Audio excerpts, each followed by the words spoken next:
और महालक्ष्मी सेल्स आपके लिए तैयार है लेटेस्ट कंज्यूमर अप्लायंसेस के साथ। Branded air conditioners, best brands, best offers के साथ आपके लिए अवेलेबल है महालक्ष्मी सेल्स में। एयर कूलर्स जो आपके पूरे घर में ठंडी हवा से आपके दिन को और खुशनुमा बनाए। Single door refrigerator, double door refrigerators, inverter battery, deep freezers, विजी cooler, LED televisions, semi and fully automatic washing machines, water purifier, RO plus UV, आटा चक्की, water dispensers, water coolers, mini refrigerators, सभी appliances बेस्ट ब्रांड्स के best offers के साथ आपके लिए available है Mahalakshmi sales में।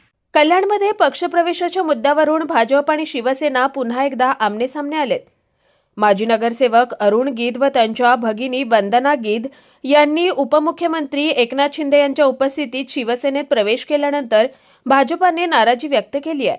भाजपाचे माजी आमदार नरेंद्र पवार यांनी अरुण गीध हे भाजपाशी संबंधित असल्याचं सांगत दोन्ही पक्षांमध्ये एकमेकांचे पदाधिकारी व कार्यकर्ते न घेण्याचा अलिखित करार असताना हा प्रवेश कसा घेण्यात आला असा सवाल उपस्थित केला।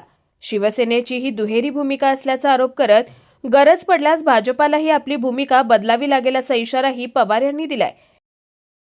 खरं भारतीय जनता पार्टी शिवसेना युती याच्यामध्ये तसा अलिखित एक करार झालेला आहे की भारतीय जनता पार्टीने शिवसेनेचे पदाधिकारी, नगरसेवक यांना प्रवेश देऊ नये आणि शिवसेनेने बीजेपीच्या लोकांना प्रवेश देऊ नये। असा असताना देखील काल बीजेपी मध्ये ज्या अपक्ष नगरसेवकाने प्रवेश केला होता ते भारतीय जनता पार्टीचे रितसर मेंबर झाले होते। त्यांना भारतीय जनता पार्टीचं त्यांना आणि त्यांच्या बहिणीला तिकीट जाहीर झालं होतं। अशा पार्श्वभूमीवरती काल स्वतः शिंदे साहेबांनी अरुण गीध आणि त्यांची बहीण यांना शिवसेनेमध्ये प्रवेश दिलेला आहे आणि नियम ठरवले यांनीच आणि नियम देखील मोडतात स्वतः।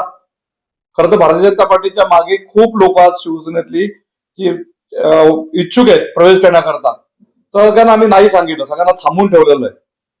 अंबरनाथ असेल, उल्हासनगर असेल, कल्याण असेल, डोंबिवली असेल, अनेक नगरसेवक पण आहेत शिवसेनेचे की जे प्रवेश करण्याकरता उत्सुक आहेत। पण असं युतीमध्ये ठरलेलं आहे की एकमेकांची घेऊ नये आणि युती होणार आहे, 100% युती होणार आहे। अशा प्रकारचे संकेत स्वतः शिंदे साहेबांनी, स्वतः मुख्यमंत्री देवेंद्रजी फडणवीस साहेबांनी, भाजपचे प्रदेशाध्यक्ष रवींद्रनाथ चव्हाण यांनी स्वतः मीडियाच्या मार्फत सर्वांना सांगितलेलं आहे। अशा पार्श्वभूमीवरती असं लक्षात येतं की शिवसेनेला भाजपवर युती करायची नाहीये।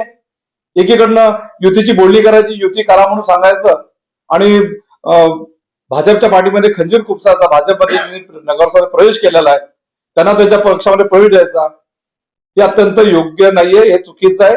त्याचा आम्ही खरं भारतीय जनता पार्टीने नेत्यांकडे देखील आम्ही या संदर्भात तक्रार केलेली आहे आणि अशा प्रकारे युती जर का करायची असेल तर ही चुकीची घटना घडली नाही पाहिजे अशी आमची सर्व कार्यकर्त्यांची भाजपच्या ही भूमिका आहे। या घडामोडींमुळे भाजप शिवसेना यांच्यातील तणाव पुन्हा वाढल्याचं चित्र आहे। कुणाल म्हात्रे, स्वानंद मीडिया, कल्याण। ताज्या घडामोडींसाठी स्वानंद न्यूजला सबस्क्राईब करा आणि बेल आयकॉनवर क्लिक करा।